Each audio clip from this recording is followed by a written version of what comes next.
We're not entitled to a jury, which is pretty unusual in the United States of America, so we think it's very unfair that I don't have a jury, but the judge's last statement was very fair, and if I read it right, I'll let perhaps one of the lawyers speak to it. But Cliff, maybe you'll speak to it if you would. But the way I interpret that, and the way everyone else in the room seems to interpret that, is that the statute of limitations is a very real thing in this country. And that would be about 80% of this case would be over. Could somebody speak to that, please? Cliff, do you want to talk about that? Sure. Based on the judge's comments, the comments at the end of the trial today, it would appear that he is agreeing that all of the transactions that closed prior to 2014 are now out of the case. Which is about 80% of the case. And it's also something that we won on appeal, but was not accepted by this court, but now seems to be accepted by this court. As far as the jury is concerned, it's much different now, I must tell you, than it was 20 minutes ago. We were going to come out and complain that, in this country you're entitled to a jury. But we very much appreciate the judge's decision today, or his statement today, on statute of limitations, which is a very big thing. There's a limited time period. We did nothing wrong, and if you look at the statements, they showed that even in 2011, I guess the number was $258 million in cash, a very strong company. I don't believe we really, maybe I wouldn't do a couple of deals or something, but I wouldn't have even needed to go to banks. Banks loved our business, they loved our deals, they weren't defrauded, they lost no money, they made money, they had the finest attorneys that there are. Frankly, their attorneys were better than my attorneys. And they made a lot of money, and they considered me a very good client. I paid them back on time, on schedule. There was no default. They never even sent me a default letter. Not one. For years, never got a default letter. And there's no case here. There's no victim. The banks aren't a victim. The insurance companies are a victim. Everybody got paid.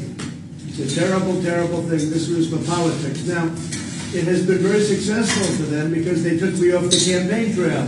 Because I've been sitting in a courthouse all day long instead of being in Iowa, New Hampshire, South Carolina, or a lot of other places I could be at. This is a horrible situation for our country. It's never happened before. It's election interference. They're interfering with the presidential election of 2024. And the people of our country see it. But this was a big, I say surprise, but it was a great credit to the court that the judge was willing to do this. He sort of overruled himself, and I greatly respect that. Thank you very much, everybody. Thank you. Are you going back tomorrow? We may. I'd love not to. I'd love to be campaigning instead of doing this. I built a great company. That's one thing people are seeing all the way back to 2011. And today, it's much bigger and much better and even much more liquid. That was $258 million for a real estate development. That's a lot of money. That was in 2011. Today, it's much more than that, much, much more. I built a great company and did great things for New York, and they should respect that. I've employed thousands and thousands of people in New York, and they should respect that.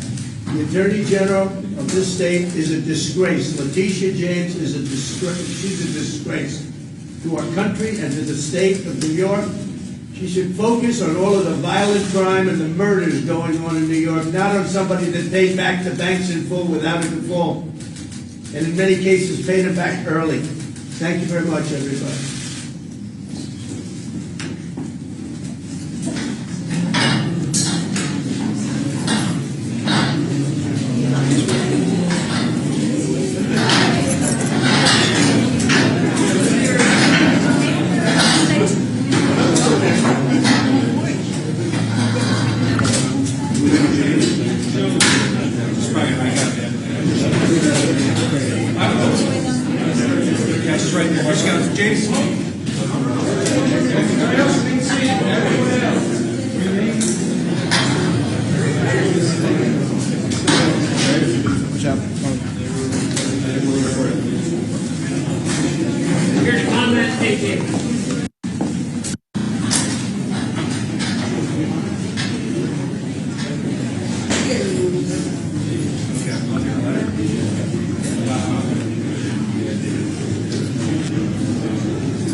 Yes.